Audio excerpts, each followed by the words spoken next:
C'est la semaine sur l'égoïsme. C'est la semaine sur l'égoïsme. Vous avez découvert depuis mercredi l'égoïsme de votre conjoint. Vous étiez peut-être même pas rendu compte. Et vous dites, eh oui, mon conjoint finalement est égoïste. Je vous ramène à la vidéo de mercredi qui vous a donné la grinta pour faire cette formation sur l'égoïsme. Comment gérer le conjoint quand il est devenu égoïste. Mais égoïste, Bruno. Et si vous êtes ensemble depuis des années et que tout d'un coup votre conjoint vous a dit je t'aime plus, c'est que souvent vous êtes passé de la phase 2 de sécurisation à la phase 3, la phase d'exploration, et vous n'avez pas su la gérer au début, vous étiez un bébé pirate comme tout le monde. Mais c'est pas grave parce qu'aujourd'hui vous êtes dans la team des pirates, vous vous formez, vous montrez aux autres que vous avez compris, vous aidez les autres pirates, vous vous formez, vous mettez en application. Ça s'améliore avec votre conjoint, vous revenez ensemble. Très souvent, des pirates sont revenus ensemble alors que la situation était très mal partie. Vous, souvent, la plupart du temps, elle est pas terrible parce que vous n'avez pas bien géré au départ, mais maintenant, vous allez la gérer. Même si votre conjoint est devenu égoïste, vous allez pouvoir récupérer la situation. Donc, cette formation, évidemment, va vous montrer que l'égoïsme, c'est un vilain défaut, c'est compliqué, ça fait mal, ça fait souffrir, mais on peut reconnaître l'égoïsme de son conjoint, le gérer et le dépasser. Donc l'égoïsme, c'est une attitude qui consiste à privilégier son intérêt personnel au détriment de celui de son partenaire. Alors, l'égoïsme est-il toujours négatif, hein? Peut-on être égoïste et encore être attaché à son partenaire?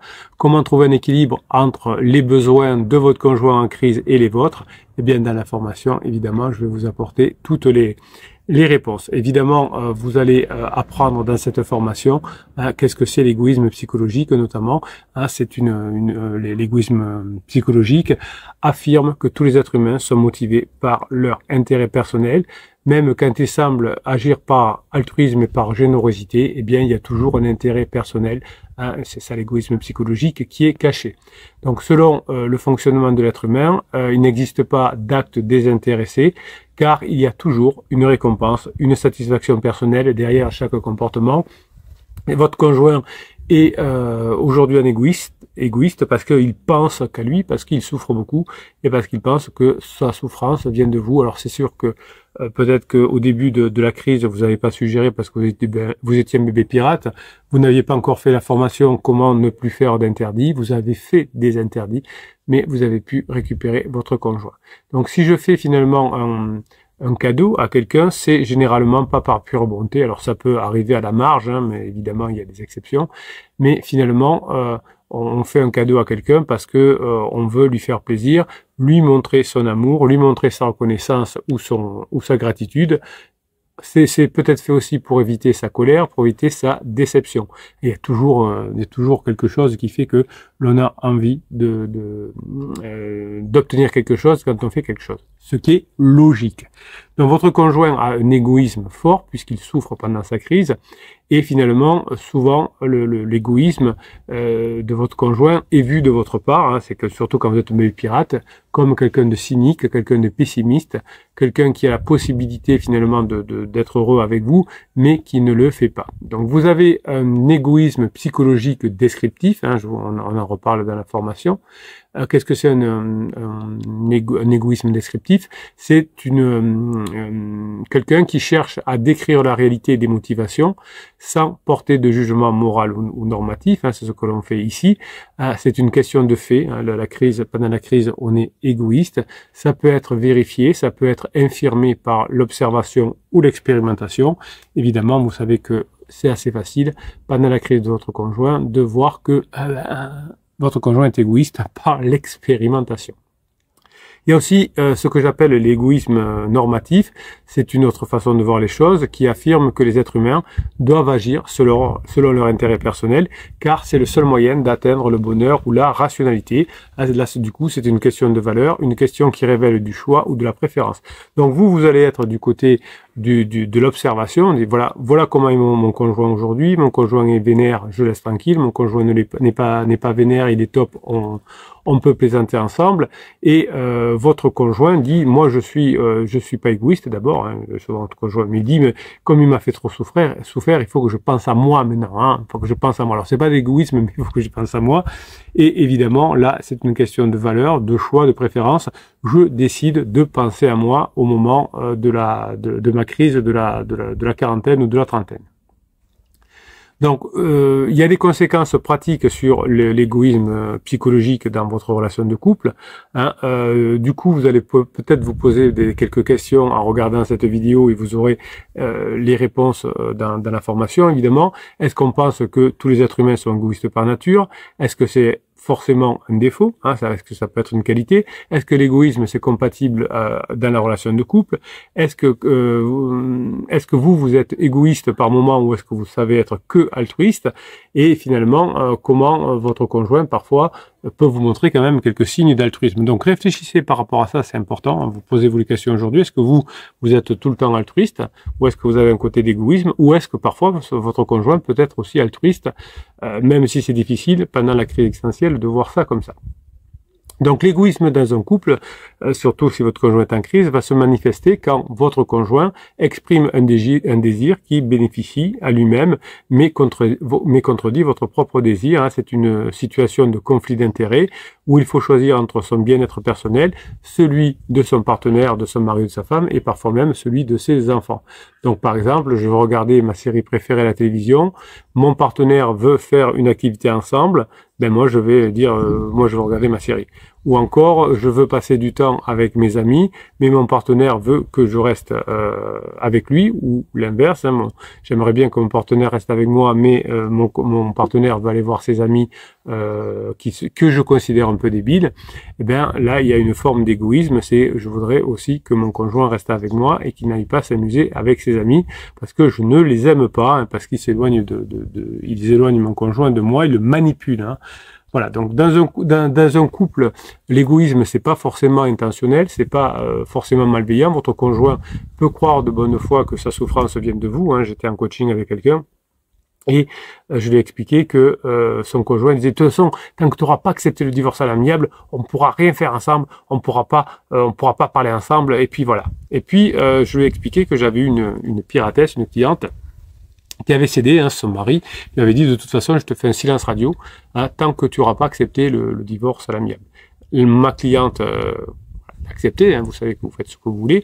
Moi je vous explique ce qui va se passer ensuite. Et évidemment, comme je l'ai annoncé, ça n'a rien changé, c'est pas parce qu'un bout de papier a été signé, le conjoint a continué à faire son silence radio parce qu'il était pas bien. Donc l'égoïsme, finalement, n'est pas forcément malveillant de la part de votre conjoint. Il croit que c'est vous qui le faites souffrir. Et donc, finalement, il croit que vous n'avez plus les mêmes goûts, les mêmes valeurs, et que pour l'instant, en tout cas, vous n'avez pas la même priorité. Votre conjoint veut s'amuser, veut de la légèreté, et peut-être que vous voulez au contraire quelque chose qui est plus profond, passer du temps avec votre conjoint, refaire l'amour ensemble, alors que peut-être il y a quelques semaines, alors que votre conjoint n'était pas encore en crise, vous n'aviez plus envie de tout ça, et vous n'aviez pas envie de discuter de ça avec votre conjoint. Vous vouliez vous concentrer sur votre travail, les enfants, etc. Et puis aujourd'hui, vous seriez prêt à tout, puisque votre conjoint est en crise, pour revenir ensemble. Prêt à tout, ça voudra dire, ben, c'est assez simple, hein, ne rien lâcher dans les formations, mettre en place les formations, changer, montrer qu'on a changé, et revenir ensemble quand on aura passé des bons moments, petit pas par petit pas. Donc évidemment, votre conjoint est égoïste, c'est le fruit d'une ignorance, d'une incompréhension de ses propres désirs, hein, puisqu'il croit il ne vous désire plus, mais en réalité, il est toujours attaché à vous, il le sait de toute façon. Et comme vous allez redevenir amis, vous savez que l'amitié plus, l'attachement plus l'amitié entraîne la complicité, et que la complicité de longue durée entraîne de l'intimité. Donc c'est pour ça que vous allez récupérer votre conjoint si vous mettez bien en application à ce que vous apprenez dans cette formation sur l'égoïsme. Ou les autres, hein, vous avez dans le descriptif de cette vidéo ou le catalogue des 135 formations, vous avez de quoi vous régaler. Donc l'égoïsme dans un couple n'est pas toujours négatif, hein. Il est peut-être une expression de son besoin d'individualité, de sortir de la phase de codépendance qui est la phase 2 du couple, la phase de sécurisation qui se termine par la distanciation. Donc votre conjoint veut être individualisé, il veut la liberté, il veut créer, etc. Bon, évidemment, vous savez maintenant que vous êtes des bébés pirates, vous êtes plus des bébés pirates, que vous écoutez les histoires du capitaine, notamment dans les podcasts de la fin de journée. Il faut vous rendre compte effectivement que toutes les personnes, toutes les crises sont les mêmes. Donc votre conjoint se veut très créatif, mais en réalité, hein, au mot près, hein, toutes les personnes en crise disent les mêmes choses. Donc l'égoïsme dans un couple va vous faire souffrir, hein, puisque il va devenir excessif, récurrent, unilatéral et imposé. L'égoïsme, il peut être une source de stimulation, parfois, hein, de challenge, de négociation, mais quand c'est trop récurrent, trop unilatéral et trop imposé, ça peut pas fonctionner. Donc on peut avoir des sentiments négatifs vis-à-vis de son partenaire qui est devenu égoïste. Et évidemment, vous ressentez de la frustration, de la tristesse, de la colère, du ressentiment et du rejet. C'est pour ça que quand vous arrivez sur la team des pirates, que vous n'avez pas encore fait les formations, vous êtes très vénère contre votre conjoint, vous êtes triste, vous ruminez beaucoup, vous ne dormez pas, etc. Vous ne connaissez pas la situation, ça vous fait souffrir. Et puis la connaissance, hein, vient remplacer finalement la souffrance.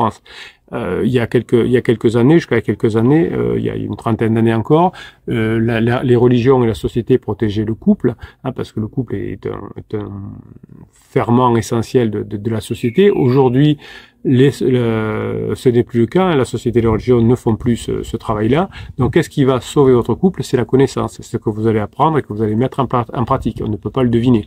Alors, on l'a pas dans les gènes, malheureusement. Ce serait peut-être simple. Peut-être que dans 15, 20 ou 20 générations, à force que les pirates aient fait des petits pirates, eh bien, ce sera devenu naturel de passer la crise existentielle. Pour le moment, il faut que vous l'appreniez. Il n'y a pas d'autre sujet. Donc effectivement, aujourd'hui, vous vous sentez abîmé, hein, il y a une détérioration du lien affectif de votre conjoint vers vous, il a perdu votre confiance et vous peut-être que lui faites plus confiance non plus, ça manque de respect, etc. Donc vous allez essayer de repérer l'égoïsme de votre conjoint et peut-être que vous allez vous dire, tiens, quels sont les désirs aujourd'hui que j'aimerais exprimer mais qui rentreraient en conflit avec ceux de mon partenaire. Hein, mon partenaire ne veut plus de lourdeur, mon partenaire veut plus parler du couple.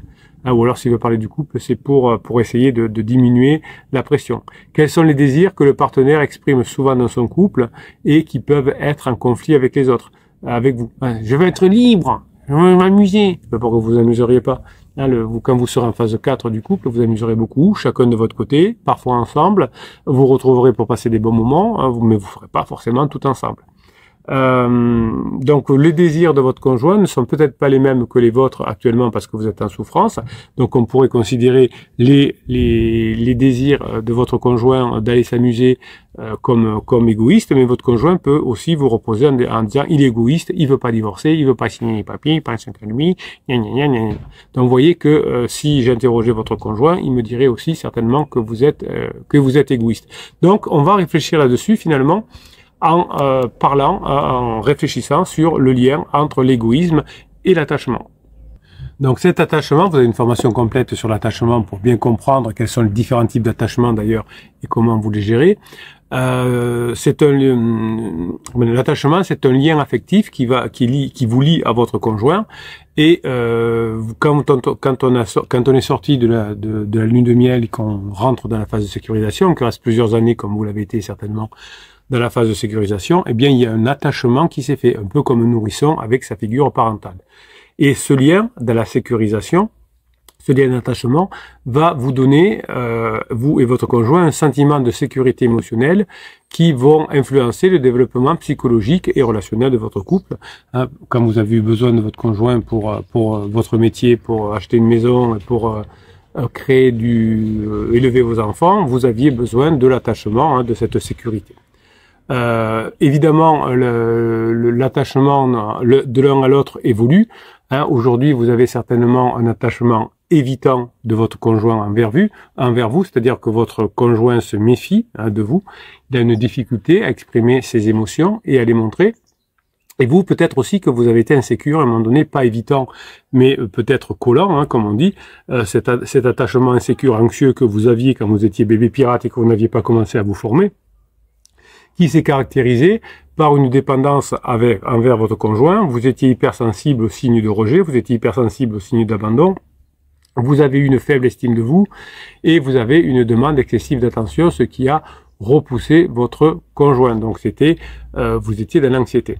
Votre conjoint est insécure aujourd'hui, hein, c'est un insécure désorganisé que j'appelle, c'est-à-dire qu'il va il va faire une confusion entre l'attirance et la peur. Donc il est à la fois attaché à vous depuis des années, mais il a peur de vous parce qu'il est dans une instabilité émotionnelle et comportementale. Il croit que vous allez le faire souffrir et il fait une forme de dissociation et d'agressivité. Donc vous allez, grâce aux formations au fur et à mesure, renforcer l'attachement de votre conjoint et rendre cet attachement sécure. Hein, c'est-à-dire que vous allez, grâce aux formations, petit à petit, retrouver une confiance en soi, retrouver une confiance en votre conjoint, une capacité à maîtriser et exprimer vos émotions, à réguler vos émotions, bien sûr, et à avoir cette autonomie et cette coopération avec votre conjoint, ce que j'appelle retrouver l'attachement sécure. Donc, votre conjoint est toujours attaché à vous, mais il a un attachement insécure, désorganisé, et vous avez eu pendant un certain temps, avant de commencer à mettre en application les formations, un attachement insécure anxieux, hein, je vous rappelle, qui était très sensible aux signes de rejet, d'abandon, avec une demande excessive d'attention, et votre conjoint finalement tantôt revient, tantôt repart, il a peur de vous mais il vous aime, il a une instabilité émotionnelle, il vous dit pas qu'il vous aime, il vous dit que c'est fini, il vous dit que il reviendra pas, donc il fait une dissociation qui se traduit parfois par une agressivité. Donc l'égoïsme dans un couple va être lié au type d'attachement de votre conjoint qui est insécure, désorganisé, et le vôtre qui est souvent insécure, anxieux. Vous voyez que quand je parle de vous, j'ai l'impression de vous connaître, et vous me dites souvent en coaching, Bruno, l'impression que vous êtes dans notre cuisine parce que vous dites au mot près ce qui se passe dans notre couple. Je n'ai aucun talent, c'est que j'ai fait depuis 1999 ce métier, et que les milliers de pirates qui sont revenus ensemble sont passés par les mêmes phases que vous. Hein. On est tous à peu près les mêmes. Donc, selon votre degré de sécurité et d'insécurité affective, donc plus vous allez travailler sur vous, plus vous allez être en sécurité, plus vous allez vous rapprocher de votre conjoint, eh bien, votre conjoint a besoin, si vous êtes très insécure, de s'éloigner de vous, parce que vous ne le sécurisez pas, et si vous êtes fort dans votre tête, si vous maîtrisez vos pensées, vos émotions, eh bien votre conjoint pourra s'épanouir à nouveau avec vous, avec l'autonomie, le partage et non plus le contrôle. Le contrôle, vous allez transférer le contrôle que vous aviez sur votre conjoint, vous allez maintenant avoir un contrôle sur vous. Donc, votre partenaire qui a un attachement pendant sa crise de début de phase 3, pendant la phase d'alarme, a un attachement insécure et évitant, et donc finalement, hein, vous avez évalué votre partenaire comme égoïste, puisque vous êtes dans un attachement insécure, anxieux, quand vous n'avez pas encore commencé à vous former. Évidemment, hein, vous allez vous replier sur vous-même, vous allez être frustré. Vous allez effectivement ne plus savoir comment communiquer avec votre conjoint, vous n'avez plus de badinage, vous ne savez plus avoir de l'humour, vous ne savez plus sexualiser, vous ne savez plus avoir de tension sexuelle, jusqu'à ce que vous le rappreniez dans les formations. De son côté, votre conjoint qui a un attachement désorganisé va fuir comme la peste votre attachement insécure, anxieux, et il va paraître à vos yeux comme égoïste, mais votre conjoint fera à peu près la même analyse que vous. Comme vous êtes insécure, anxieux, il va dire il pense qu'à lui, il pense qu'à son bonheur, et moi j'ai donné ma vie pendant des années, il n'a pas vu, etc., etc. Je ne vous le refais pas, vous l'avez vécu en direct avec votre conjoint. Donc finalement, votre conjoint va se fuir si vous êtes dans un attachement insécure, anxieux. D'ailleurs, quand vous êtes dans un attachement sécure, hein, et que votre conjoint est lui dans un attachement insécure, anxieux, comme vous l'êtes actuellement, comme vous l'étiez quand vous étiez un bébé pirate avant de commencer les formations, eh bien, votre conjoint a pu vous traiter d'égoïste aussi, hein, si lui il était sécure, en disant mais il nous saoule avec ses crises, avec ses pleurs, avec sa colère, avec ses ultimatums, avec ses silences radio. Hein, voilà, si on vous conseille de faire un silence radio, c'est que on vous conseille d'avoir un attachement insécure, anxieux. Si on vous conseille de faire un film, moi je te suis, c'est pareil. Si on vous conseille de faire des lettres magiques, c'est pareil. Hein, c'est que on va vous conseiller d'avoir un comportement attachement insécure, anxieux. Alors on vous le dit pas comme ça parce que ça n'irait pas, mais effectivement quelqu'un qui ne donne plus aucune nouvelle, ou quelqu'un qui dit j'accepte la situation mais surtout ne me fait pas de mal, ou qui est un coup là ou un coup pas là, hein, c'est quelqu'un qui montre des attachements insécures qui ne va pas du tout plaire à votre conjoint. Donc finalement, vous allez maintenant avoir un attachement sécure au fur et à mesure de la formation. Vous apprendrez à maîtriser vos angoisses, vos reproches, et vous allez non plus chercher la validation ou la rassurance par des crises de jalousie, par des menaces, par des pleurs. Vous allez donc vous rapprocher en étant sécure. Donc l'égoïsme dans un couple, que ce soit de la part de votre conjoint qui est insécure, désorganisé, ou vous qui êtes considéré comme égoïste parce que vous parlez toujours de vous, de vos problèmes, etc. C'est pour ça que les amis n'en peuvent plus aussi. Vous disent arrête de me parler de ton conjoint, c'est mort, c'est fini, lâche-le parce qu'ils n'en peuvent plus. Hein. Donc quand vous êtes anxieux comme ça, vous saoulez tout le monde, vous aussi. Donc l'égoïsme, donc la formation est là pour vous apprendre à ne plus être.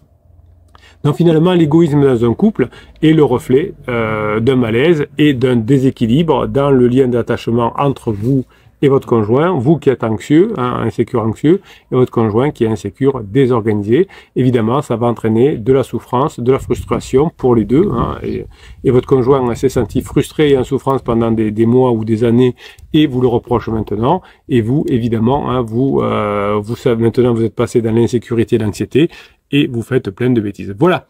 Donc je voulais comment dirais-je, bien vous sensibiliser sur cette donnée, de cette notion d'égoïsme aujourd'hui pour que vous puissiez bien mettre en application ce que vous allez apprendre dans la formation.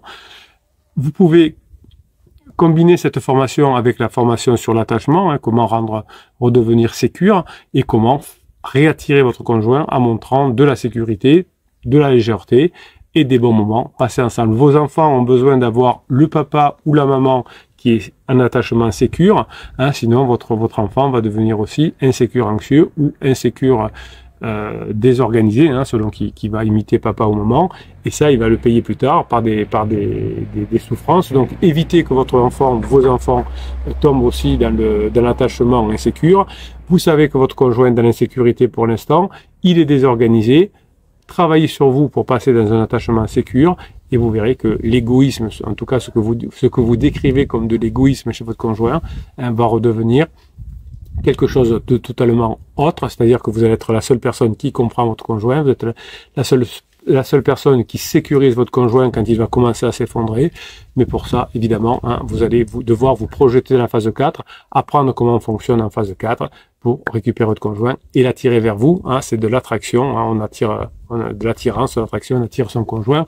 On n'essaye pas de le retenir en phase 2, ça marche pas. Des fois, vous me dites, oui, mais tu comprends, je lui dis qu'on a une belle maison, qu'on a les enfants grands, qu'on pourra en profiter. Il ne veut plus, elle ne veut plus être en sécurité.